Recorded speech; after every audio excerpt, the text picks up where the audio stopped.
Hello everyone, welcome to EduPlus. നമ്മളപ്പോൾ learning തിയറീസിനെ പറ്റി പറഞ്ഞുകൊണ്ടിരുന്നിരുന്നു അല്ലേ. ക്ലാസിക്കൽ കണ്ടീഷനിങ് ഒക്കെ പറഞ്ഞു.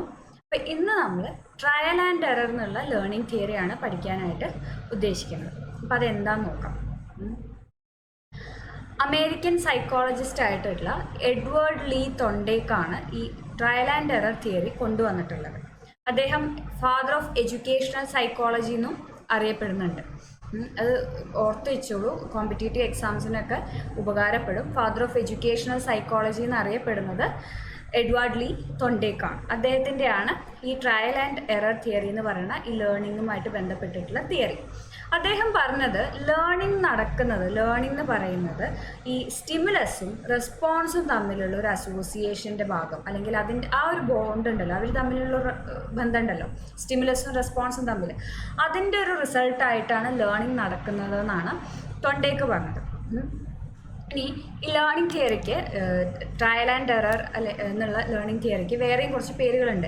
SR തിയറി എന്ന് പറയും അതിന്, അതായത് സ്റ്റിമുലസ് റെസ്പോൺസ് തിയറി. നമ്മൾ ക്ലാസിക്കൽ കണ്ടീഷനിങ് പഠിച്ചു, അത് S ടൈപ്പ് ആയിരുന്നു. അതായത് സ്റ്റിമുലസ് ആണ് അവിടെ പ്രൊമിനൻ്റ് ആയിട്ട് നിൽക്കുക. നമ്മൾ കൊടുക്കുന്ന സ്റ്റിമുലസിനനുസരിച്ചിട്ടാണ് റെസ്പോൺസ് കിട്ടുക ക്ലാസിക്കൽ കണ്ടീഷനിങ്. ഇപ്പോൾ ക്ലാസിക്കൽ കണ്ടീഷനിങ് കഴിഞ്ഞിട്ട് നമ്മൾ ട്രയൽ ആൻഡ് എററിലേക്ക് വരുമ്പോൾ ഇതൊരു SR തിയറിയാണ്. സ്റ്റിമുലസും റെസ്പോൺസും തമ്മിലുള്ള ആ ബോണ്ട്, സ്റ്റിമുലസും വേണം റെസ്പോൺസും വേണം, അത് രണ്ടും തമ്മിലുള്ള ബന്ധവും, ഇത് മൂന്ന് ഇമ്പോർട്ടൻ്റ് ആണ്, ഈക്വലി ഇമ്പോർട്ടൻ്റ് ആണ് ഈ ട്രയൽ ആൻഡ് എറർ തിയറി പ്രകാരം. അപ്പോൾ അതിനെ SR തിയറി എന്ന് പറയുന്നുണ്ട്. അതേമാതിരി ബോണ്ട് തിയറി എന്ന് പറയുന്നുണ്ട്. അതായത് ഈ സ്റ്റിമുലസും റെസ്പോൺസും തമ്മിലുള്ള ബോണ്ട് ഉണ്ടല്ലോ, ആ കണക്ഷൻ, ആ ബോണ്ടാണ് ഇതിൽ കുറച്ചും കൂടെ, അതാണ് ആ ബോണ്ടാണ് എങ്ങനെ നമുക്ക് റെസ്പോൺസ് കിട്ടുന്നു എന്നൊക്കെ ഉള്ളതിന് തീരുമാനിക്കുക, നമ്മുടെ ലേണിങ്ങിനൊക്കെ തീരുമാനിക്കുക. അപ്പോൾ ആ ബോണ്ടിന് വളരെ ഇമ്പോർട്ടൻസ് ഉള്ളതുകൊണ്ട് തന്നെ ഇതിനെ ബോണ്ട് തിയറി എന്നും പറയുന്നുണ്ട്. അതുപോലെ ഇതിനെ കണക്ഷനിസം എന്ന് പറയുന്നുണ്ട്, ദ തിയറി ഓഫ് കണക്ഷനിസം. അതായത് സ്റ്റിമുലസും റെസ്പോൺസും തമ്മിലുള്ള കണക്ഷൻ ആയ കാരണം അതിനെ പറ്റിയിട്ടൊക്കെയാണ് നമ്മൾ ഈ തിയറിയിൽ പറയുന്നത്. ആ കണക്ഷൻ മുഖേന നമുക്ക് എങ്ങനെ ലേണിംഗ് ഒക്കെ കൊണ്ടുവരാം, ലേണിങ്ങിനെ എൻഹാൻസ് ചെയ്യിക്കുക എന്നുള്ളതൊക്കെയാണ് ഈ ലേണിംഗ് തിയറിയിൽ പറയുന്നത്. അപ്പോൾ ഈ തിയറിക്ക് കണക്ഷനിസം എന്നുള്ള ഒരു പേരും കൂടിയുണ്ട്. ഇനി അദ്ദേഹം പറഞ്ഞത്, ഇപ്പോൾ നമ്മൾ ഈ ബോണ്ട് ഉണ്ടല്ലോ, സ്റ്റിമുലസും റെസ്പോൺസും തമ്മിലുള്ള ബോണ്ട്, ആ ബോണ്ടിനനുസരിച്ചിട്ടാണ് ലേണിംഗ് നടക്കുക എന്ന് പറഞ്ഞാൽ, ബോണ്ട് എത്രത്തോളം സ്ട്രോങ്ങർ ആവുന്നോ അത്രത്തോളം നമ്മുടെ ലേണിങ്ങും നടക്കും. ഒരു സ്റ്റിമുലസ് കൊടുത്തു, അതിന് വേണ്ടിയിട്ട് ഒരു റെസ്പോൺസ് ഉണ്ടാകുന്നുണ്ട്, അത് എത്രത്തോളം ആ രണ്ടും തമ്മിലുള്ള ബന്ധം എത്രത്തോളം തീക്ഷ്ണമായിട്ടാണോ അതിനനുസരിച്ചിട്ട് നമ്മുടെ അത് കിട്ടുന്ന റിസൾട്ട് നല്ല സ്ട്രോങ്ങർ ആയിട്ടുള്ള റിസൾട്ട് കിട്ടും. വീക്കനായിട്ടുള്ളൊരു ബോണ്ടാണ് ഇത് രണ്ടും തമ്മിലുള്ളെങ്കിൽ, സ്റ്റിമുലസ് റെസ്പോൺസും തമ്മിലുള്ളെങ്കിൽ നമുക്ക് കിട്ടുന്ന റിസൾട്ടും അതുമാതിരി വീക്കനായിരിക്കും. അപ്പോൾ അദ്ദേഹത്തിൻ്റെ അഭിപ്രായത്തിൽ ട്രയൽ ആൻഡ് എററിൽ കൂടെയാണ് നമുക്ക് ഈ ബോണ്ടിനെ കൂടുതൽ സ്ട്രെങ്തൻ ചെയ്യാനായിട്ട് സാധിക്കുക എന്ന് പറഞ്ഞു. ട്രയൽ ആൻഡ് എറർ എന്ന് പറഞ്ഞാൽ അറിയാം, ശ്രമ പരാജയങ്ങളാണ് അല്ലേ. നമ്മൾ ട്രൈ ചെയ്യുന്നു, അതിൽ നിന്ന് തെറ്റ് വരുന്നു, വീണ്ടും ട്രൈ ചെയ്യുന്നു, തെറ്റ് വരുന്നു, ട്രൈ ചെയ്യുന്നു, ആ തെറ്റിൽ നിന്ന് നമ്മൾ പാഠങ്ങൾ മനസ്സിലാക്കിയിട്ട് വീണ്ടും ട്രൈ ചെയ്യാണ്. അപ്പോൾ എന്തുണ്ടാവും, ആ ബോണ്ട് കൂടുതലായിട്ട്, സ്റ്റിമുലസും റെസ്പോൺസും തമ്മിലുള്ള ബോണ്ട് കൂടുതലായിട്ട് നമുക്ക് സ്ട്രെങ്തൻ ചെയ്യും അല്ലേ. ഇപ്പം നമ്മളൊരു സ്ഥലത്തേക്ക് പോകണം എന്നുള്ള ആവശ്യമാണ് എന്ത്, നമ്മുടെ സ്റ്റിമുലസ് അവിടെ എത്തിച്ചേർന്നിട്ട് അവിടെ ചെയ്യാനുള്ള കാര്യങ്ങൾ ചെയ്യുക, അതാണ് നമ്മുടെ റെസ്പോൺസ്. അപ്പോൾ നമുക്ക് അങ്ങോട്ട് പോകാനുള്ള വഴി അറിയില്ലെങ്കിൽ നമ്മൾ എന്ത് ചെയ്യും, കുറേ വഴികൾ ചെക്ക് ചെയ്തുകൊണ്ടിരിക്കും അല്ലേ. ആദ്യം ഒരു വഴി കൂടെ പോവും, ചിലപ്പോൾ ഗൂഗിൾ മാപ്പൊക്കെ ഇട്ടിട്ടാവും ഒരു വഴി കൂടെ പോവും, ആ വഴി ചിലപ്പോൾ കുറച്ച് ലോങ് ആയിരിക്കും. പിന്നെ ഒരു വഴി നോക്കുമ്പോൾ എന്താവും, ചിലപ്പോൾ ആ റോഡൊന്നും ശരിയാവില്ല. അങ്ങനെ നമ്മൾ എന്ത് ചെയ്യണം, ട്രൈ ചെയ്യുമ്പോൾ നമുക്ക് എന്ത് ചെയ്യും, അതിൽ ഓരോരോ എററുകൾ വരുന്നു. അവസാനം നമ്മൾ എന്തെത്തും, കറക്റ്റായിട്ടുള്ള റോഡ് നമ്മൾ കണ്ടുപിടിക്കും. നമുക്ക് പറഞ്ഞ സമയത്തിൽ എത്താൻ പറ്റുന്ന, എന്നാൽ നല്ല അത്യാവശ്യം തിരക്കടില്ലാത്തൊരു റോഡൊക്കെ ഉള്ള ഒരു വഴി നമ്മൾ കണ്ടെത്തും. അപ്പോൾ ഈ സ്റ്റിമുലസ് പോവാന്നുള്ളത് ആവശ്യമാണ് നമ്മുടെ സ്റ്റിമുലസ് എങ്കിൽ അവിടെ എത്തിയിട്ട് ചെയ്യാനുള്ള കാര്യങ്ങളാണ് നമ്മുടെ റെസ്പോൺസ്. ആ പോകുന്ന യാത്ര, ആ വഴിയാണ് നമ്മുടെ ബോണ്ട്. അപ്പോൾ നമ്മൾ കുറേ പ്രാവശ്യം ചെയ്തിട്ടാണ് നമുക്ക് കറക്റ്റ് ഒരു നല്ലൊരു ബോണ്ട് അത് തമ്മിൽ ഉണ്ടാവണം അല്ലേ. നല്ലൊരു വഴി കിട്ടുക എന്നൊക്കെ പറഞ്ഞ മാതിരി നല്ലൊരു ബോണ്ട് ഉണ്ടാവും. അപ്പോൾ നമ്മൾ കൂടുതൽ വട്ടം ശ്രമിച്ച് അതിൽ പരാജയങ്ങൾ ഉണ്ടാവും, അതിൽ വീണ്ടും ശ്രമിച്ച് ചെയ്യുമ്പോഴാണ് നമുക്ക് എന്ത് കിട്ടുക, ഈ SR ബോണ്ട് കൂടുതൽ സ്ട്രോങ്ങർ ആയിട്ട് വരിക എന്നാണ് അദ്ദേഹം പറഞ്ഞത്. ഇനി അദ്ദേഹം എക്സ്പെരിമെൻ്റ് നടത്തിയത് ഒരു പൂച്ചയിലാണ്. നമ്മൾ ക്ലാസിക്കൽ കണ്ടീഷനിൽ എക്സ്പെരിമെൻ്റ് നടത്തിയത് ഒരു നായയിലായിരുന്നു അല്ലേ, ഒരു ഡോഗിലായിരുന്നു. ഇതിൽ അദ്ദേഹം നടത്തിയത് ഒരു പൂച്ചയിലാണ്. എക്സ്പെരിമെൻ്റ് നടത്തിയത് പൂച്ചയിലാണ്. ഇതിലും ക്ലാസിക്കൽ കണ്ടീഷനിങ്ങിൽ ഉള്ള അതേമാതിരി തന്നെ വിശന്നൊരു പൂച്ചേനെ എന്ത് ചെയ്യാണ്, ഒരു കൂട്ടിൽ പിടിച്ചിട്ടാണ്. ആ കൂടിൻ്റെ സെറ്റപ്പ് വരുന്നത് ഇങ്ങനെയാണ്, ഇങ്ങനത്തെ ഒരു കൂടാണ്. ഈ കൂടിൽ ഒരു പ്രത്യേക സെറ്റപ്പ് ഒക്കെ ഉണ്ട്. ഒരു ഒരു ഒരു ലാച്ച് പോലെ, ഒരു സ്ട്രിങ് പോലെയുള്ള ഒരു വള്ളി ഉണ്ടല്ലോ, ആ വള്ളി വലിച്ചാലാണ് ആ പൂച്ചയ്ക്ക് ആ ഡോറ് തുറക്കാനായിട്ട് സാധിക്കുള്ളൂ. അപ്പോൾ വിശന്നിരിക്കുന്ന പൂച്ചനെ പിടിച്ച് കൂട്ടിലിട്ടു. ആ കൂടിൻ്റെ പുറത്തായിട്ട് ഒരു മീനും കൊണ്ടുവച്ചു നമ്മുടെ തൊണ്ടയ്ക്ക്. അപ്പോൾ വിശന്നിരിക്കുന്ന പൂച്ചേന്, വിശപ്പില്ലെങ്കിൽ തന്നെ പൂച്ചയ്ക്ക് മീൻ കണ്ടാൽ കഴിക്കണം എന്ന് തോന്നും. അപ്പോൾ നല്ല വിശന്നിരിക്കുന്ന പൂച്ചയാണെങ്കിൽ പറയും വേണ്ട അല്ലേ. അപ്പോൾ ആ പൂച്ച ഈ കൂടിൻ്റെ ഉള്ളിൽ കിടന്നിട്ട് പരാക്രമം കാണിക്കാൻ തുടങ്ങി. അതിന് പുറത്ത് കിടക്കണം. എന്ത് ചെയ്തിട്ട് അത് തുറക്കാൻ അറിയില്ല പൂച്ചയ്ക്ക്. അങ്ങനെ പൂച്ച പോയിട്ട് കൈയിട്ട് നോക്കും, കിട്ടാവുന്ന ഹോളിൽ കൂടെയൊക്കെ കൈയും കാലൊക്കെ ഇട്ട് നോക്കും, പോയി വാതിൽ അടിച്ചു നോക്കും. അങ്ങനെ പല ട്രൈയും ചെയ്തു നോക്കാണ് പുറത്ത് കിടക്കാനായിട്ട്. അങ്ങനെ ഓരോന്നും ചെയ്യുന്നതിൻ്റെ ഇടയിൽ ഒരു പ്രാവശ്യം ആ ലാച്ചിൽ തട്ടി. ആ വള്ളി ഉണ്ടല്ലോ, ആ വള്ളി അറിയാണ്ട് വലിച്ചു പോയി. ആ വലിക്കുമ്പോൾ എന്തുണ്ടായി, നമ്മുടെ ഡോർ ഓപ്പണായി. അപ്പോൾ പൂച്ച വേഗം പോയിട്ട് എന്ത് ചെയ്തു, ഭക്ഷണം അതിൻ്റെ മീൻ എടുത്ത് കഴിച്ചു. വീണ്ടും ഇത് റിപ്പീറ്റ് ചെയ്യാണ്. വീണ്ടും പൂച്ചയ്ക്ക് വിശക്കുന്നു, പൂച്ചേനെ പിടിച്ച് കൂട്ടിലിടുന്നു, കൂടിൻ്റെ പുറത്ത് മീൻ കൊണ്ടുവയ്ക്കുന്നു. വീണ്ടും പൂച്ച അതിൻ്റെ ഉള്ളിൽ കിടന്നിട്ട് ഓരോ പരാക്രമങ്ങൾ കാണിക്കുകയാണ്. അതിൻ്റെ വാതിൽ തുറന്ന്, ആ കൂടിൻ്റെ വാതിൽ തുറന്ന് പുറത്ത് വന്ന് മീൻ എടുത്ത് കഴിക്കാൻ വേണ്ടിയിട്ട് ഓരോ പരാക്രമങ്ങൾ അതിൻ്റെ ഉള്ളിൽ കിടന്ന് കാണിക്കുകയാണ്. പക്ഷേ ഓരോ പ്രാവശ്യം ഈ എക്സ്പെരിമെൻ്റ് റിപ്പീറ്റ് ചെയ്യുമ്പോഴും അതിൻ്റെ ഉള്ളിൽ കാണിക്കുന്ന, പൂച്ച കാണിക്കുന്ന, വാതിൽ തുറക്കാനായിട്ട് ചെയ്യുന്ന പരിശ്രമങ്ങളുടെ എണ്ണം കുറയാണ്. ആദ്യം വാതിലും ജനലും എന്നൊക്കെ പറഞ്ഞ് എല്ലാ സൈഡും പോയി തട്ടി നോക്കുക, കൈയും കാലും ഇട്ട് നോക്കണമൊക്കെ ഉണ്ടെങ്കിൽ ഏറ്റവും അവസാനമാണ് ആ ലാച്ച് പിടിച്ച് വലിച്ചതെങ്കിൽ പിന്നെ ചെയ്യുമ്പോൾ എന്തായി, ഏറ്റവും ആദ്യം തന്നെ ആ ലാച്ച് പിടിച്ച് വലിച്ച് നമ്മളൊക്കെ സാധാരണ ഡോറ് തുറന്ന് പോകണ പോലെ തന്നെ ആ പൂച്ചയും ആ ലാച്ച് തിരിച്ച് വലിച്ച് ഡോറ് തുറന്നിട്ട് മീനിനെടുത്ത് കഴിക്കാനുള്ള ഒരു ശ്രമം നടത്താൻ തുടങ്ങി. അപ്പോൾ അതിൻ്റെ എന്തായി, അതിൻ്റെ ആ റിപ്പീറ്റേഷനിൽ കൂടെ അതിൻ്റെ എററുകൾ കുറയ്ക്കാനായിട്ട് സാധിച്ചു.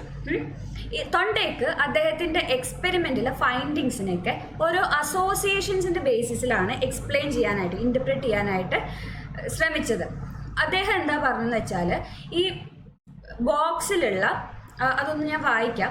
He asserted that the connection between the box and the motions the cat made to escape was strengthened by each escape. ഓരോ പ്രാവശ്യം പൂച്ചേനെ കൂട്ടിലിട്ടിട്ട് അതിന് പുറത്ത് മീൻ വെക്കാൻ നോക്കി, ആ ഓരോ എക്സ്പെരിമെൻ്റ് ഉണ്ടല്ലോ, ഓരോ പ്രാവശ്യം എക്സ്പെരിമെൻ്റ് കണ്ടക്ട് ചെയ്യുന്നതിൽ കൂടി ആ ബോക്സും അതേമാതിരി തന്നെ ആ ബോക്സിൻ്റെ ഉള്ളിൽ നിന്ന് പൂച്ച പുറത്ത് കടക്കാൻ നടത്തുന്ന ആ പരിശ്രമങ്ങളും തമ്മിലുള്ള ബോണ്ട്, അത് തമ്മിലുള്ള കണക്ഷൻ കൂടാൻ തുടങ്ങി. അതായത് ആ പൂച്ചയ്ക്ക് ആദ്യത്തെ പ്രാവശ്യം ഇട്ട മാതിരിയല്ല, മൂന്നാമതോ നാലാമതോ പ്രാവശ്യം ആ കൂട്ടിൽ കിടക്കുമ്പോൾ അതിന് പരിചയമായി, ആ കൂടിനെ പറ്റിയിട്ട് പരിചയമായി. അതിലെന്ത് തുറന്നാൽ, എന്ത് പിടിച്ചു വലിച്ചാൽ, അല്ലെങ്കിൽ എവിടെ തട്ടിയാൽ എനിക്ക് വാതിൽ തുറക്കുന്നുള്ളതൊക്കെ അതിന് കുറച്ചും കൂടെ ഫെമിലിയറായി. അപ്പോൾ ആ കൂടും ആ പൂച്ചയുടെ അതിൻ്റെ ഉള്ളിൽ നടത്തുന്ന, എസ്കേപ്പ് ചെയ്യാൻ നടത്തുന്ന പരിശ്രമങ്ങളും തമ്മിലുള്ള കണക്ഷൻ കൂടുകയാണ് ഓരോ വട്ടം ചെയ്യുമ്പോഴും. അദ്ദേഹത്തിൻ്റെ ഈ എക്സ്പെരിമെൻറ്റിൻ്റെ ബേസിസിൽ അദ്ദേഹം കുറച്ച് തിയറീസ്, ഒരു ലോസ് ഒക്കെ ഫോർമുലേറ്റ് ചെയ്തിട്ടുണ്ട്. അതെന്തൊക്കെയാണെന്ന് നോക്കാം. ആദ്യത്തേത് പ്രൈമറി ലോസ് ആണ്. പ്രൈമറി ലോസിൽ ഒന്നാമത്തെ ലോ എന്ന് പറയുന്നത് ലോ ഓഫ് റെഡിനെസ് ആണ്. ആ ലോ എന്താണെന്ന് ആദ്യം വായിക്കാം. When the conduction unit is ready to conduct, for it to do so is satisfied. When any conduction unit is not ready to conduct, for it to conduct is annoying. When a conduction unit is ready to conduct, for it not to conduct is annoying. അപ്പോൾ ഇതാണ് ആ law വരുന്നത്, law of readiness എന്ന് പറയുന്നത്. Law of readiness ഒന്നുമില്ല, നമ്മൾ ready ആയിട്ട് ഇരിക്കുമ്പോൾ, ഇപ്പോൾ ലേണിങ്ങിൻ്റെ കേസിൽ വരികയാണെങ്കിൽ നമ്മൾ റെഡി ആയിട്ട് ഇരിക്കുമ്പോൾ എന്ത് വേണം, നമ്മൾക്ക് പഠിക്കാനുള്ള സാഹചര്യം ഉണ്ടാവണം. ഒരു കുട്ടീനെ, അതിനല്ലെങ്കിൽ തിരിച്ചും പറയാം, ഒരു കുട്ടീനെ നമ്മൾ റെഡിയാക്കി വെച്ചിട്ടാണ് പഠിപ്പിക്കാനായിട്ട് തുടങ്ങേണ്ടത്. അല്ലാണ്ട് ഇപ്പോൾ ഒരു കളിച്ചുകൊണ്ടിരിക്കുന്ന ഒരു കുട്ടീനെ പിടിച്ചിട്ട് വാ പഠിക്കാമെന്ന് പറഞ്ഞാൽ ആ കുട്ടിക്ക് പഠിക്കാൻ പറ്റില്ല. അപ്പോൾ ആ കളിയിൽ നിന്ന് വിടുത്തി കൊണ്ടുവരാനുള്ളൊരു മോട്ടിവേഷൻ, അതിന് വേണ്ടിയിട്ടുള്ളൊരു റെഡിനെസ് ആ കുട്ടിയിൽ ഉണ്ടാക്കി കൊണ്ടുവരണം. എന്നിരുന്നാൽ മാത്രമേ കുട്ടിക്ക് പഠിക്കാൻ പറ്റുള്ളൂ. ഇവിടെ കണ്ടക്ഷൻ യൂണിറ്റ് എന്ന് ഉദ്ദേശിക്കുന്നത് ടീച്ചറും കുട്ടി അടങ്ങിയിട്ടുള്ള ആ സിസ്റ്റത്തിനെയാണ് കണ്ടക്ഷൻ യൂണിറ്റ് എന്ന് പറയുന്നത്. ഇപ്പോൾ ഒരു കുട്ടി പഠിക്കാൻ തയ്യാറായിട്ടിരിക്കുമ്പോൾ ആ കുട്ടീനെ ആ സമയത്തിൽ, ആ മൊമെന്റിൽ നമ്മൾ പഠിപ്പിക്കണം. അപ്പോൾ ആ കുട്ടിക്ക് എന്ത് ചെയ്യും, ലേണിംഗ് ഔട്ട്കം നന്നായിട്ട് കിട്ടും. അതേമാതിരി ഒരു ടീച്ചർ പഠിപ്പിക്കാൻ തയ്യാറായിട്ട് ഇരിക്കുമ്പോൾ ആ ടീച്ചർക്ക് പഠിപ്പിക്കാനുള്ളൊരു സാഹചര്യം, കുട്ടികൾ അങ്ങനെ ക്ലാസ്സിലൊക്കെ ഇരുന്നിട്ടും അല്ലെങ്കിൽ ഒരു പീരീഡ് കിട്ടുക അങ്ങനെയുള്ളൊക്കെ ഉണ്ടല്ലോ, ആ സാഹചര്യമൊക്കെ ഉണ്ടായെങ്കിലാണ് നല്ല സ്മൂത്തായിട്ട് നമുക്ക് ലേണിങ്ങിനും ടീച്ചിങ്ങിനെയും അത് എഫക്റ്റ് ചെയ്യുള്ളൂ. ഇവിടെ തന്നെ നമുക്കറിയാം, പൂച്ച വിശന്നിരിക്കുകയാണ്, അത് റെഡിയാണ്, ഭക്ഷണം കഴിക്കാൻ റെഡിയാണ്, വയറ് നിറഞ്ഞിരിക്കുകയല്ല, പൂച്ച വിശന്നിരിക്കുകയാണ്, ഭക്ഷണം കഴിക്കാൻ റെഡിയാണ്. അതുകൊണ്ടാണ് അതിന് കൂടിൻ്റെ പുറത്ത് മീൻ വെച്ചപ്പോൾ ഓരോ പരിശ്രമമായിട്ട് നടത്തുന്നത്, ആ മീൻ എടുക്കാനായിട്ടുള്ള പരിശ്രമമായിട്ട് നടത്തുന്നത്. അപ്പോൾ നമ്മൾ റെഡി ആയിട്ട് ഇരിക്കുമ്പോൾ വേണം, ലേണിങ്ങിൻ്റെ കോണ്ടെക്സ്റ്റിൽ പറയുമ്പോൾ റെഡി ആയിട്ട് ഇരിക്കുമ്പോൾ വേണം എന്ത് നടത്താൻ, ടീച്ചിങ് ആയാലും ലേണിംഗ് ആയാലും നടത്താൻ. അല്ലെങ്കിൽ എങ്ങനെ പറയാം, നമുക്ക് ലേണിങ്ങിന് വേണ്ടിയിട്ടുള്ള റെഡിനെസ് ഉണ്ടാക്കാൻ വേണ്ടി നമ്മൾ കുട്ടികളെ മോട്ടിവേറ്റ് ചെയ്തുകൊണ്ടിരിക്കണം. അല്ലെങ്കിൽ ടീച്ചർക്കായാലും ഒരു മോട്ടിവേഷൻ എപ്പോഴും ഉണ്ടാക്കിക്കൊണ്ടിരിക്കണം. അടുത്തതാണ് law of exercise. Law of എക്സസൈസിൽ നമ്മൾ 2 ലോസ് ആണല്ലോ, ലോ ഓഫ് യൂസും ലോ ഓഫ് ഡിസ്യൂസും.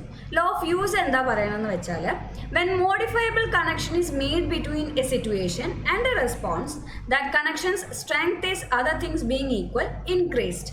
നമ്മൾ ഒരു സിറ്റുവേഷൻ, ഒരു സ്റ്റിമുലസും അല്ലെങ്കിൽ അതേമാതിരി ഒരു റെസ്പോൺസും തമ്മിൽ ഒരു മോഡിഫയബിൾ ആയിട്ടുള്ള കണക്ഷൻ നമ്മൾ ഉണ്ടാക്കി കഴിഞ്ഞാൽ അതെന്ത് ചെയ്യും, വേറൊരു എക്സ്റ്റേണൽ ആയിട്ടുള്ള ഒരു ഫാക്ടറും അതിനെ അഫക്റ്റ് ചെയ്യണമെന്നില്ലെങ്കിൽ അത് നമ്മൾ പരിശ്രമിച്ചുകൊണ്ടിരിക്കും തോറും അതിൻ്റെ ആ ഇൻറ്റൻസിറ്റി കൂടിക്കൊണ്ടിരിക്കും, ആ കണക്ഷൻ എപ്പോഴും ഇൻക്രീസ് ആയിട്ട് ഇരിക്കും.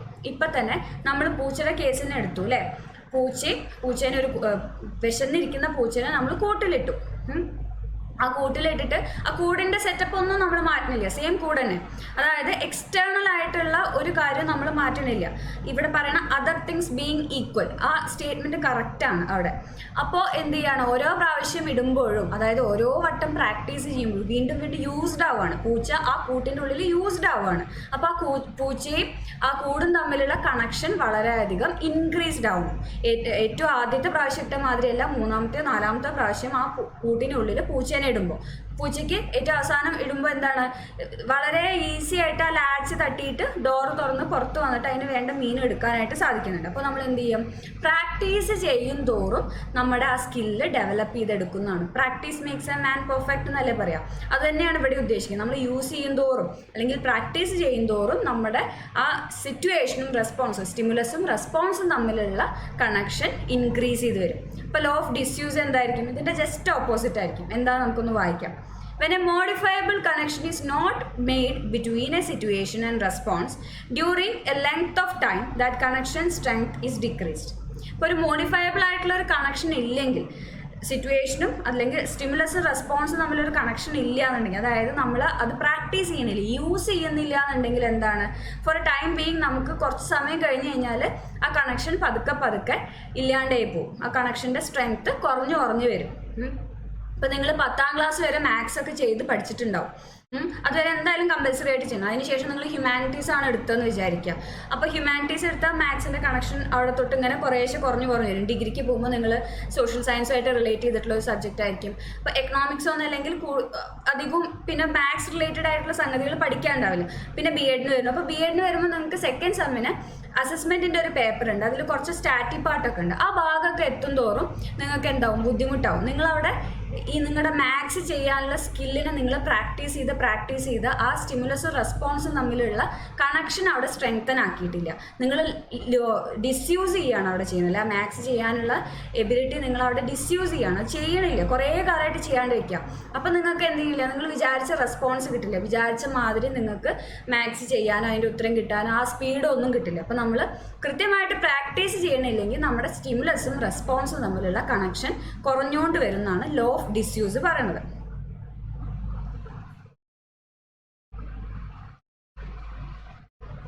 ഈ കാര്യങ്ങൾ തന്നെയാണ് ഈ സ്ലൈഡിലും വിശദീകരിച്ചിട്ടുള്ളത്. അടുത്ത പറയണത് ലോ ഓഫ് എഫക്റ്റ് ആണ്. അതെന്താ നമുക്കൊന്ന് വായിച്ചു നോക്കാം. When a modifiable connection between stimulus and response is made and is accompanied or followed by a satisfying state of affairs, that connection's strength is increased. When made and accompanied or followed by an unknowing state of affairs, its strength is decreased. Law of effect പറയുന്നത് effect ആണ്. അവിടെ നമ്മളൊരു കാര്യം ചെയ്യുകയാണ്, നമുക്കൊരു stimulus ഉണ്ട്, response ഉണ്ട്. ഇപ്പോൾ പൂച്ചയുടെ കേസ് തന്നെ എടുത്തോളൂ. പൂച്ചേനെ കൂട്ടിലിട്ടു, പൂച്ചയ്ക്ക് ഒരു വിശപ്പാണ് അവിടുത്തെ സ്റ്റിമുലസ്. അവിടുന്ന് പുറത്തിറങ്ങിയാൽ ആ കൂടെ എങ്ങനെയെങ്കിലുമൊക്കെ തുറന്ന് പുറത്തിറങ്ങിക്കഴിഞ്ഞാൽ പൂച്ചയ്ക്ക് കിട്ടുന്ന മീനാണ് അതിൻ്റെ റെസ്പോൺസ് അല്ലേ. അപ്പോൾ പൂച്ച അങ്ങനെ ഓരോ പരിശ്രമങ്ങൾ ചെയ്ത് വാതിലൊക്കെ തുറന്നായിട്ട് കിടക്കുമ്പോൾ തന്നെ ആ മീൻ എടുത്ത് മാറ്റിക്കഴിഞ്ഞാൽ എന്തായി, പൂച്ചയ്ക്ക് അവിടെ അതൊരു മടുപ്പാവും അല്ലേ, ആകെ അയ്യോ എന്നായി പോവും. പിന്നെ അത് എന്ത് ചെയ്യും, വിശന്നിട്ട് വീണ്ടും കൂട്ടലാണെങ്കിൽ വീണ്ടും അത് തുറക്കാനുള്ള ശ്രമങ്ങൾ നടത്തും, തുറന്നു വരും. ഇത് വീണ്ടും ആവർത്തിക്കുകയാണെങ്കിലോ, തുറന്നു വരുന്ന പൂച്ചയ്ക്ക് മീൻ കിട്ടണില്ലെങ്കിൽ പിന്നെ പൂച്ച എന്ത് ചെയ്യും, 1, 2, 3 വട്ടം പൂച്ച സഹിക്കും. അത് കഴിഞ്ഞാൽ പൂച്ച പറയും പോയി പണി നോക്ക്, എനിക്കിനി വയ്യ, ഞാൻ ഈ വാതിലൊന്നും തുറക്കാൻ പോലും, ഞാൻ അവിടെ കിടന്നോളാം, വിശന്നിട്ടായാലും വേണ്ടില്ല ഞാൻ അവിടെ കിടന്നോളാം എന്ന് വിചാരിച്ച് കിടക്കുള്ളൂ. അതേമാതിരി തന്നെയാണ് ഈ ലോ ഓഫ് എഫക്റ്റും പറയുന്നത്. നമ്മൾ സ്റ്റിമുലസും റെസ്പോൺസും തമ്മിലുള്ള ആ connection when accompanied by a satisfying state of affairs ആണെന്നുണ്ടെങ്കിൽ കണക്ഷൻ്റെ സ്ട്രെങ്ത് ഇൻക്രീസ് ചെയ്യും. അതായത് പൂച്ച വിശന്നിരിക്കുന്ന പൂച്ചയുടെ ആ വിശപ്പ് എന്നുള്ള സ്റ്റിമുലസും അതിൽ നിന്ന് വിശപ്പ് ആ വാതിൽ തുറക്കുക എന്നുള്ള റെസ്പോൺസും തമ്മിലുള്ള സ്ട്രെങ്ത് എങ്ങനെ കൂടും, ആ പൂച്ചയ്ക്ക് മീൻ കിട്ടുക എന്നുള്ള ആ ഒരു സാറ്റിസ്ഫൈങ് സ്റ്റേറ്റ് ഓഫ് അഫയേഴ്സ് ആണ് അല്ലേ, നമുക്കൊരു സംതൃപ്തി കിട്ടും. ആ വാതിൽ തുറന്നു വന്ന പൂച്ചയ്ക്ക് എന്ത് കിട്ടി, ഒരു മീൻ കിട്ടി അല്ലേ. അപ്പോൾ നമുക്കൊരു പഠിക്കുകയാണെങ്കിൽ കൂടി നമ്മൾ പഠിക്കുമ്പോൾ എന്തെങ്കിലും ഒരു കാര്യമൊക്കെ ക്ലാസ്സിലൊക്കെ നമ്മൾ നന്നായിട്ട് ആൻസർ ചെയ്യുകയൊക്കെ ചെയ്താൽ ടീച്ചർ പറയാം വെരി ഗുഡ്, മിടുക്കനായി അല്ലെങ്കിൽ മിടുക്കിയായി എന്ന് പറയുമ്പോൾ അതൊരു സാറ്റിസ്ഫൈങ് സ്റ്റേറ്റ് ഓഫ് അഫയേഴ്സ് ആണ് അല്ലേ, നമുക്കൊരു സംതൃപ്തി വരികയാണ് നമ്മൾ പറഞ്ഞത് ശരിയായല്ലോ എന്ന്. അങ്ങനെ അതിനെ തുടർന്നിട്ട് സ്റ്റിമുലസും റെസ്പോൺസിനെയും തുടർന്നിട്ട് നമുക്കൊരു സംതൃപ്തി കിട്ടുന്ന കാര്യമാണ് വരുന്നതെന്നുണ്ടെങ്കിൽ ആ സ്റ്റിമുലസും റെസ്പോൺസും തമ്മിലുള്ള കണക്ഷൻ സ്ട്രെങ്തൻ ചെയ്യും. ഇനി അതിന് പകരം നമുക്കൊരു അനോയിങ് ആയിട്ടുള്ള കാര്യമാണ് വരുന്നതെന്നുണ്ടെങ്കിൽ സ്റ്റിമുലസും റെസ്പോൺസിനും ശേഷം അനോയിങ് ആയിട്ടുള്ള കാര്യമാണ് വരുന്നത്. ഇപ്പോൾ ഈ പറഞ്ഞ മാതിരി തന്നെ പൂച്ച കഷ്ടപ്പെട്ട് വാതിൽ തുറന്നു വന്നു, പക്ഷെ പൂച്ചയ്ക്ക് മീൻ കിട്ടുന്നില്ല, അതൊരു അനോയിങ് സ്റ്റേറ്റ് ആണ് അല്ലേ. അങ്ങനെയാണെങ്കിൽ എന്ത് ചെയ്യും, കുറച്ച് കഴിഞ്ഞ് കഴിഞ്ഞാൽ പൂച്ച പിന്നെ റെസ്പോണ്ട് ചെയ്യാണ്ടേ, സ്റ്റിമുലസിനനുസരിച്ചിട്ട് റെസ്പോണ്ട് ചെയ്യില്ല, വിശന്നാലും വേണ്ടില്ല ഞാൻ വാതിൽ ഉറക്കണില്ല എന്നുള്ള സ്റ്റേറ്റിലേക്ക് പോകും. അതേമാതിരി തന്നെ നമ്മളിപ്പോൾ ക്ലാസ് എടുത്തുകൊണ്ടിരിക്കുകയാണ് ടീച്ചർ, അപ്പോൾ ഒരു ഡൗട്ട് ചോദിച്ചു കുട്ടി എന്നുണ്ടെങ്കിൽ കുട്ടീനെ പേടിപ്പിച്ചിരുത്തുകയാണ്, മിണ്ടാണ്ടിരിക്കട അവിടെ എന്ന് പറഞ്ഞിട്ട് പേടിപ്പിച്ചിരുത്തുകയാണെങ്കിൽ അതൊരു അനോയിങ് സ്റ്റേറ്റ് ആണ്, നമ്മൾ ആ കുട്ടീനെ പേടിപ്പിച്ചിരുത്തുകയല്ലേ. അതിനുശേഷം പിന്നെ ചിലപ്പോൾ 1, 2 വട്ടം കൂടി കുട്ടി ചിലപ്പോൾ ഡൗട്ട് ചോദിച്ചു തരും, ചിലപ്പോൾ അതിനും സാധ്യതയില്ല. അത് കഴിഞ്ഞാൽ എന്തായി, ഓരോ പ്രാവശ്യം കുട്ടീനെ എങ്ങനെ പേടിപ്പിച്ചിരുത്തുകയാണെങ്കിൽ കുട്ടി എന്ത് ചെയ്യില്ല, പിന്നെ ഡൗട്ട് ചോദിക്കാണ്ടേവും. അപ്പോൾ ഒരു കാര്യം റിപ്പീറ്റ് ആവണമെന്നുണ്ടെങ്കിൽ അല്ലെങ്കിൽ ഈ സ്റ്റിമുലസും റെസ്പോൺസും തമ്മിലുള്ള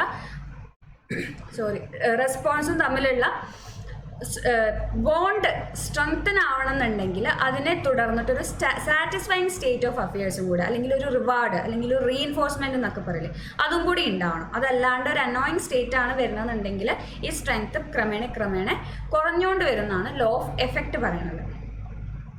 ഇനി ഇതിൻ്റെ സബോർഡിനേറ്റ് ലോസ് ആണ് പറയുന്നത്. അതിൽ ഒന്നാമത്തെ ലോ ആണ് ലോ ഓഫ് മൾട്ടിപ്പിൾ റെസ്പോൺസസ്.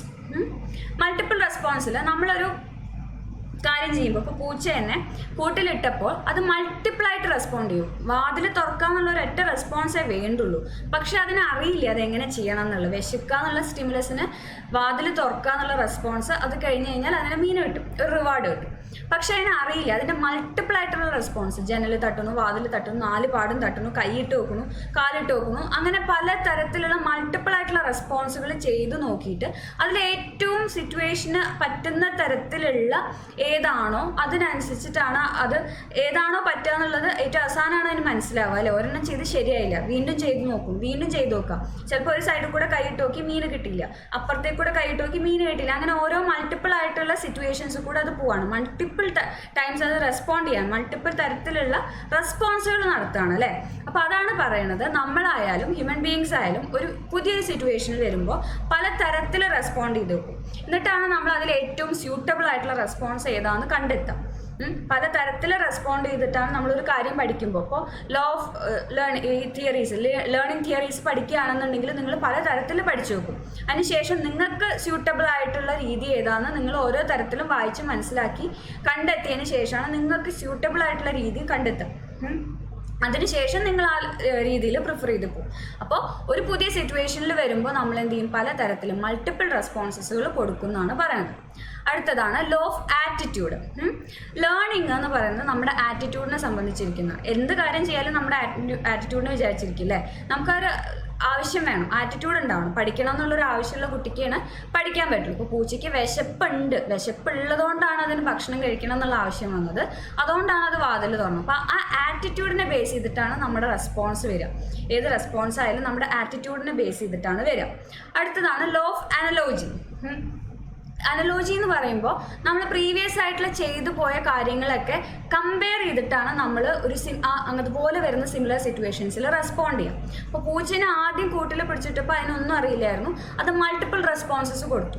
രണ്ടാമത് കൂട്ടിൽ പിടിച്ചിടുമ്പോഴോ അതിന് കുറച്ച് പരിചയം ഉണ്ടാകും കൂട്. അപ്പോൾ അവിടെ ഇവിടെയൊക്കെ തട്ടി അത് ബാക്കിൽ ആ ലാച്ചിൻ്റെ തൊട്ട് ബാക്കിൽ തട്ടുന്നതൊക്കെ വളരെ കുറവായിരിക്കും. ഈ ഫ്രണ്ട് സൈഡിലാണ് ആ വാതിലിൻ്റെ സൈഡിൽ തട്ടിയപ്പോഴാണ് തുറന്നതെന്നുള്ളൊരു ബോധം ഉണ്ടാവും. അപ്പോൾ എന്തായി, അത് പ്രീവിയസ് ആയിട്ട് അതിൻ്റെ എക്സ്പീരിയൻസിൽ നിന്ന് അതൊന്ന് കമ്പയർ ചെയ്തിട്ട് പഠിച്ചിട്ടാണ് അതേപോലെ സിമിലർ ആയിട്ടുള്ള ഒരു സിറ്റുവേഷനിൽ അത് റെസ്പോണ്ട് ചെയ്യുക. അപ്പോൾ നമ്മൾ പ്രീവിയസ് ആയിട്ടുള്ള കാര്യങ്ങളിൽ നിന്ന് കമ്പയർ ചെയ്തിട്ടാണ് പുതിയൊരു സിറ്റുവേഷനിൽ നമ്മൾ റെസ്പോണ്ട് ചെയ്യുക എന്നാണ് ലോ ഓഫ് അനലോജി പറയുന്നത്. അടുത്തതാണ് law of partial activity or prepotency of elements. നമ്മൾ ഏറ്റവും സ്യൂട്ടബിൾ ആയിട്ടുള്ള മാനറിലാണ് എപ്പോഴും റെസ്പോൺസ് കൊടുക്കുക എന്നാണ് പ്രിപ്പോർട്ടൻസി ഓഫ് എലമെൻറ്റ്സ് എന്ന് പറയുക. അപ്പോൾ നമ്മൾ തന്നെ ഇപ്പോൾ ഒരു മൾട്ടിപ്പിൾ ചോയ്സ് ക്വസ്റ്റ്യൻ തന്നു, അതിൽ തന്നെ ABCD 4 ഉത്തരം ഉണ്ടാവുമല്ലോ, 4 നമ്മൾ ആൻസർ ചെയ്യില്ല, നമുക്ക് അറിയണ്ടാവും, നമ്മൾ അതിൽ നിന്ന് എലിമിനേറ്റ് ചെയ്യാവുന്നതൊക്കെ നോക്കി എലിമിനേറ്റ് ചെയ്യും. ഓപ്ഷൻ വൈസ് നോക്കിയിട്ടാവും ചിലപ്പോൾ എലിമിനേറ്റ് ചെയ്യുക. അതിൽ ഏറ്റവും സ്യൂട്ടബിൾ ആയിട്ടുള്ളത് ഓപ്ഷനാണ്, ഏറ്റവും അപ് ടു ദ മാർക്കായിട്ടുള്ള ഓപ്ഷനാണ് നമ്മൾ ആൻസർ ആയിട്ട് കൊടുക്കുക. അതേമാതിരി നമ്മൾ ഏറ്റവും സ്യൂട്ടബിൾ ആയിട്ടുള്ള എലമെൻസിന് മാത്രമാണ് നമ്മൾ റെസ്പോണ്ട് ചെയ്യുക, വേണ്ട കാര്യത്തിന് മാത്രം നമ്മൾ എടുക്കുക. അതാണ് ഈ പ്രിപ്പോർട്ടൻസി ഓഫ് എലമെൻറ്റ്സ് എന്ന് പറയുന്നത്. അടുത്തതാണ് ലോ ഓഫ് അസോസിയേറ്റീവ് ഷിഫ്റ്റിംഗ്. ഇതെന്ന് പറഞ്ഞാൽ നമ്മുടെ ക്ലാസിക്കൽ കണ്ടീഷനിങ്ങുമായിട്ട് ഈ ട്രയൽ ആൻഡ് എററിനെ കണക്ട് ചെയ്യുന്ന ഒരു ലോ ആണ് law of associative shifting. Classical കണ്ടീഷനിങ്ങിൽ എന്താ നമ്മൾ പഠിച്ചത്, നമ്മുടെ സ്റ്റിമുലസിനെ നമ്മൾ ഷിഫ്റ്റ് ചെയ്ത് കൊടുത്താൽ. അപ്പോൾ അവിടെ നമ്മൾ ഫുഡ് കൊടുത്തു, ഫുഡിൻ്റെ കൂടെ തന്നെ ബെല്ലും അടിച്ചു കൊടുത്തു, അപ്പോൾ നായ സലൈവേറ്റ് ചെയ്യാണ്. അങ്ങനെ ഫുഡിനെ ബെല്ലുമായിട്ട് ഷിഫ്റ്റ് ചെയ്യാണ്. ഷിഫ്റ്റ് ചെയ്യുമ്പോഴും നമുക്ക് എന്ത് കിട്ടും, റെസ്പോൺസ് കിട്ടുന്നുണ്ട്, സലൈവേറ്റ് ചെയ്യാന്നുള്ളത്. അതേമാതിരി ഇവിടെ എന്ത് ചെയ്യാം, ഇവിടെ നമുക്ക് സ്റ്റിമുലസ് വെച്ചിട്ട് സ്റ്റിമുലസുകൾ തമ്മിൽ ഒരു അസോസിയേറ്റീവ് ഷിഫ്റ്റിംഗ് നടത്തുകയാണെങ്കിൽ നമുക്ക് റെസ്പോൺസ് കിട്ടും. പക്ഷെ റെസ്പോൺസ് കിട്ടണമെന്നുണ്ടെങ്കിൽ റെസ്പോൺസ് ആരിലാണോ ഉണ്ടാക്കിയെടുക്കുന്നത്, നമ്മൾക്ക് ആരിലാണോ റെസ്പോൺസ് കിട്ടേണ്ടത് അവർക്ക് ചെയ്യാൻ പറ്റുന്ന കാര്യമായിരിക്കണം, അവർ സെൻസിറ്റീവ് ആയിട്ടുള്ളൊരു കാര്യമായിരിക്കണം. ഇപ്പം നിങ്ങൾക്ക് എന്നെ കൊണ്ട് എയറോപ്ലെയിൻ ഓടിപ്പിക്കണം എന്നുണ്ടെങ്കിൽ നിങ്ങൾക്ക് എന്ത് തന്നെ ചെയ്തിട്ട് നിങ്ങൾ എത്ര തന്നെ സ്റ്റിമുലസുകൾ മാറ്റി മറിച്ചും തന്നിട്ട് ഒരു കാര്യമില്ല, ചെയ്യാൻ പറ്റില്ല. എനിക്കത് അറിയില്ല, എയറോപ്ലെയിൻ ഓടിക്കുക എന്നുള്ള കാര്യം എനിക്കറിയില്ല. നേരെ മറിച്ച് എനിക്കൊരു ചായ വെക്കാൻ അറിയാം, അപ്പോൾ നിങ്ങൾക്ക് അതിലൊരു ലെമൺ ടീ ഉണ്ടാക്കിക്കണം എന്നെ കൊണ്ടെന്ന് വിചാരിച്ചാൽ നിങ്ങൾ ആ സ്റ്റിമുലസുകൾ മാറ്റി തന്നാൽ ചിലപ്പോൾ എന്നെ കൊണ്ട് ആ റെസ്പോൺസ് ഉണ്ടാക്കിയെടുക്കാനായിട്ട് പറ്റും. അപ്പോൾ നമ്മൾ ആ റെസ്പോൺസ് ഉണ്ടാക്കിയെടുക്കേണ്ടത് ഏത് വസ്തുവിലാണോ അവരെ കൊണ്ട് ചെയ്യാൻ പറ്റുന്ന കാര്യമായിരിക്കണം, അവർ സെൻസിറ്റീവ് ആയിട്ടുള്ളൊരു കാര്യമായിരിക്കണം. അങ്ങനെയുള്ളൊരു സന്ദർഭത്തിൽ എന്ത് ചെയ്യാൻ പറ്റും, നമുക്ക് സ്റ്റിമുലസുകളൊക്കെ മാറ്റി കൊടുത്തു കഴിഞ്ഞാൽ റെസ്പോൺസ് ഉണ്ടാക്കാമെന്നാണ് ലോ ഓഫ് അസോസിയേറ്റീവ് ഷിഫ്റ്റിങ്ങിൽ പറയുന്നത്. ഇത്രയാണ് അതിൻ്റെ ലോസ്, ട്രയൽ ആൻഡ് എറർ തിയറിയുടെ ലോസ് വരുന്നത്. ഇനി എഡ്യൂക്കേഷണൽ ഇംപ്ലിക്കേഷൻസ് ആണ്, അത് കുറേ പോയിന്റ്സ് ഉണ്ട്. നമുക്കൊന്ന് നട്ട്ഷെല്ലായിട്ട് പറയുകയാണെന്നുണ്ടെങ്കിൽ കുട്ടികൾ എപ്പോഴും എന്തായിരിക്കണം, ലോ ഓഫ് റെഡിനെസ്സിനെ വെച്ച് പറയുമ്പോൾ എന്തായിരിക്കണം, കുട്ടികൾ എപ്പോഴും റെഡി ആയിരിക്കണം. പഠിക്കുന്ന കേസിൽ റെഡി ആയിരിക്കണമെങ്കിൽ എന്താണ്, കുട്ടികളെ എപ്പോഴും നമ്മൾ പഠിക്കാനായിട്ട് മോട്ടിവേറ്റഡ് ആക്കിയിരിക്കണം. അതേമാതിരി കുട്ടികളിൽ പഠിക്കാനുള്ളൊരു ആറ്റിറ്റ്യൂഡ് ജനറേറ്റ് ചെയ്യണം, അതിനുള്ള തരത്തിലുള്ളൊരു എൻവയോൺമെൻ്റ് ഒക്കെ ഉണ്ടാക്കിയെടുക്കണം. അതേമാതിരി നമ്മൾ റീഇൻഫോഴ്സ്മെൻറ്റ് കൊടുക്കണം. എപ്പോഴും എന്ത് പഠിച്ചാലും എന്ത് കഴിഞ്ഞാലും നല്ലതാണെങ്കിലും നമ്മൾ അതിനൊരു റീഇൻഫോഴ്സ്മെൻറ്റ് റിവാർഡൊക്കെ കൊടുക്കണം. അങ്ങനെയാണെങ്കിലാണ് നമുക്ക് ആ സ്റ്റിമുലസ് റെസ്പോൺസും തമ്മിലുള്ള കണക്ഷൻ സ്ട്രോങ്ങർ ആക്കി വെക്കാനായിട്ട് സാധിക്കുള്ളൂ. അതേപോലെ നമ്മുടെ പ്രീവിയസ് ആയിട്ടുള്ള എക്സ്പീരിയൻസസുകളിൽ നിന്ന് നമ്മൾ കമ്പയർ ചെയ്തിട്ട് അതുമായി കണക്ട് ചെയ്തിട്ടൊക്കെ വേണം പുതിയ കാര്യങ്ങൾ പഠിപ്പിക്കാനൊക്കെ ആയിട്ട് ചെയ്യേണ്ടത്. അപ്പോൾ കൂടുതൽ ലേണിംഗ് എന്തായിരിക്കും, എൻഹാൻസ് ചെയ്യും. ഇത്രയും കാര്യങ്ങൾ തന്നെയാണ് ഈ പോയിന്റ്സിലും പറഞ്ഞിട്ടുള്ളത്. ഇത് നിങ്ങളൊന്ന് വായിച്ചു നോക്കാം. അപ്പോൾ ഇത്രയാണ് ട്രയൽ ആൻഡ് എറർ തിയറിയിൽ പറയാനുള്ളത്. അത് നിങ്ങൾക്ക് മനസ്സിലായെന്ന് വിചാരിക്കുന്നു. Thank you. ഇനി എന്തെങ്കിലും ഡൗട്ട് ഉണ്ടെങ്കിൽ നിങ്ങൾ കമൻറ്റ് ചെയ്ത് ചോദിക്കാം.